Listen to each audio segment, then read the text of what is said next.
नमस्कार, आप देख रहे हैं न्यूज़ 24। मैं हूं विपनेश माथुर और 11 बजे के बुलेटिन की शुरुआत बड़ी खबर के साथ। यूपी उपचुनाव पर अखिलेश यादव का बड़ा बयान आया है। समाजवादी पार्टी सिंबल पर चुनाव लड़ेंगे इंडिया के प्रत्याशी। देर रात राहुल गांधी और अखिलेश यादव के बीच में बातचीत हुई है। ये बड़ी खबर, ये जानकारी अखिलेश यादव ने दी। अखिलेश यादव ने एक्स पर लिखा कि बात सीट की नहीं जीत की है, कि हर हालत में जीत दर्ज करनी है, इसीलिए सीट की बात हो ही नहीं रही है। साथ ही ये तस्वीर भी आप देख रहे हैं, अखिलेश यादव ने एक्स पर पोस्ट की है। राहुल गांधी का हाथ अपने हाथ में लिए उठाते हुए उन्होंने ये भी दर्शाया है कि भले ही समाजवादी पार्टी के सिंबल पर चुनाव लड़ा जा रहा है, कांग्रेस से एक भी सीट पर नहीं लड़ रही है, लेकिन एकता हमारी उतनी ही मजबूत है। हमारे नेता आदरणीय अखिलेश यादव जी उत्तर प्रदेश के मुख्यमंत्री 27 में होंगे। यो तो समाजवादी पार्टी की ताकत बढ़ी है। लोकसभा जो देश की सबसे बड़ी पंचायत है, तीसरी शक्ति के रूप में उभरी है। इसी से अंदाजा लगा सकते हैं कि निश्चित तौर से भारतीय जनता पार्टी जाएगी। 27 में माननीय अखिलेश यादव जी के नेतृत्व में एक मजबूत सरकार बनेगी। इंडिया गठबंधन 9 की 9 सीटों पर चुनाव लड़ रहा है। सिंबल हमारे लिए महत्वपूर्ण नहीं है, हमारे लिए महत्वपूर्ण भारतीय जनता पार्टी के कुशासन का अंत है। कांग्रेस मुक्त का नारा भारतीय जनता पार्टी ने दिया था, लेकिन उसको उत्तर प्रदेश में साकार कराने का काम अखिलेश यादव जी कर रहे हैं।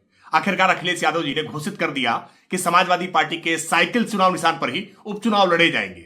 अब कांग्रेस के हाथ खाली हो गए और ये हाथ का पंजा अब हाथ पलता रहेगा। और कांग्रेस पार्टी इतनी मजबूर है कि 5 सीटों की मांग करते करते आखिरकार बिना चुनाव लड़े ही संतोष कर रही है।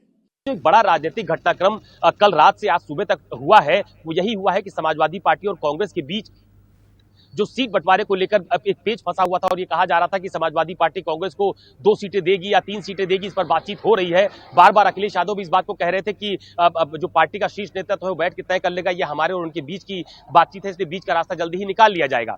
तो इतना जरूर है कि अब अखिलेश यादव ने देर रात जो ट्वीट किया उसमें उन्होंने ये कहा कि सभी 9 सीटों पर समाजवादी पार्टी के सिंबल साइकिल पर ही चुनाव लड़ा जाएगा और उम्मीदवार जो है वो गठबंधन का होगा। तो एक बात तो तय है कि समाजवादी पार्टी ने उत्तर प्रदेश में कांग्रेस को सियासी दबाव में लिया है और अपनी बात को समझाने में समाजवादी पार्टी कामयाब रही है। शायद यही वजह है कि अखिलेश यादव ने ट्वीट करके इस बात की जानकारी साझा भी की है कि 9 सीटों पर समाजवादी पार्टी के सिंबल साइकिल पर चुनावी मैदान में उतरा जाएगा, उम्मीदवार गठबंधन का होगा। 7 सीटों पर अभी तक अखिलेश यादव अपने उम्मीदवार उतार चुके हैं। 2 सीटें यानी गाजियाबाद और खैर, ये 2 सीटें बाकी हैं जहां पर अभी समाजवादी पार्टी ने अपना उम्मीदवार नहीं दिया है। कुंदरकी से भी उम्मीदवार के नाम पर मंथन किया जा रहा है, क्योंकि वो एक मुस्लिम बेल्ट है, वहां पर बहुत ज्यादा तादाद में मुस्लिम मतदाता हैं, लिहाजा वहां पर 2 बड़े उम्मीदवार हैं जो अपनी दावेदारी कर रहे हैं, उनके नाम पर मंथन किया जा रहा है। तो इतना तय हो गया है कि 24 घंटे के भीतर समाजवादी पार्टी या कांग्रेस मिलकर जो 3 सीटें बाकी हैं वहां पर उम्मीदवारों के नामों का ऐलान कर देंगे। और बीजेपी, जिसको अभी 2 सीटों पर मंथन करना पड़ रहा है हार और जीत के लिहाज से, वो भी मुझे लगता है कि 24 घंटे के भीतर उन नामों का ऐलान भी हो जाएगा। दरअसल उत्तर प्रदेश में लोकसभा चुनाव के बाद से बीजेपी के लिए ये उपचुनाव बहुत बड़ी चुनौती के तौर पर देखा जा रहा है। खुद बीजेपी के नेता इस बात को मानते हैं कि लोकसभा चुनाव में भले ही हमारी सीटों की संख्या कम हुई हो, लेकिन हम उत्तर प्रदेश के होने वाले बाई इलेक्शंस में बेहतरीन प्रदर्शन करेंगे और समाजवादी पार्टी को और इंडिया गठबंधन को हराएंगे। और उसके पीछे की मंशा यही है कि 2027 के पहले कम से कम उत्तर प्रदेश की जनता के बीच में ये राजनीतिक संदेश दिया जा सके कि लोकसभा चुनाव में जो संविधान बचाओ, आरक्षण बचाओ, ऐसा तमाम सारा जो एक नैरेटिव सेट किया था विपक्ष ने, वो पूरी तरह से भ्रमित था, निराधार था और उसको लेकर जनता भ्रमित हुई। तो ये कोशिश बीजेपी की तरफ से भी की जा रही है कि उत्तर प्रदेश में एक नया नैरेटिव सेट किया जाए और उसी के लिहाज से बीजेपी लगातार आगे बढ़ती हुई नजर आ रही है। अशोक, कुछ ऐसी सीटें हैं जो बहुत अहम हैं और उन पर बीजेपी ने जीत के लिए कोई स्ट्रेटजी जरूर प्लान की होगी, जैसे करहल है, फूलपुर है, खैर है, ये कुंदरकी है।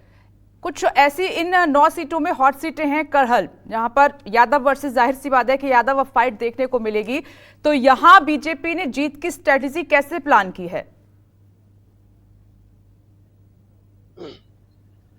देखिए, करहल विधानसभा की सीट यादव बहुल्य मतदाताओं की वाली सीट मानी जाती है। यहां पर शुरुआत से ही जो समाजवादी पार्टी के नेता हैं उनका ये गढ़ माना जाता रहा है। मुलायम सिंह यादव भी यहां से निर्वाचित हुए थे, अखिलेश यादव भी लगातार वहां से निर्वाचित हुए और उस सीट पर इस बार तेज प्रताप यादव को चुनावी मैदान में उतारा गया है। लेकिन बीजेपी ने एक बार फिर एक बड़ा मैसेज देने की कोशिश की है। इस बार करहल की विधानसभा सीट से अनुजेश यादव, जो कि यादव बिरादरी से आते हैं, उनको चुनावी मैदान में उतारा गया है। तो यादव वर्सेस यादव की लड़ाई करने की कोशिश या एक समीकरण बैठाने की कोशिश बीजेपी की तरफ से वहां पर पर की गई है, क्योंकि करहल की सीट चाहे जितनी बड़ी लहर बीजेपी की रही हो, करहल विधानसभा की सीट बीजेपी अभी तक काफी वर्षों से जीत नहीं पाई है। और जितनी भी हारी हुई सीटें उत्तर प्रदेश में हैं, वहां पर इस बात को लेकर मंथन किया जाता रहा है कि आखिरकार ये सीटें ऐसी क्यों रह जाती हैं जहां पर बार बार बीजेपी तमाम समीकरण बैठाने के बाद भी चुनाव हार जाती है। तो करहल उसमें से एक है और इस बार यादव वर्सेस यादव की लड़ाई देखने को मिलेगी। लोकसभा चुनाव में मैनपुरी में आपने देखा था कि जो उत्तर प्रदेश के पर्यटन मंत्री है जयवीर सिंह, उनको चुनावी मैदान में उतारा गया था डिंपल यादव के सामने, लेकिन वो चुनाव हार गए थे।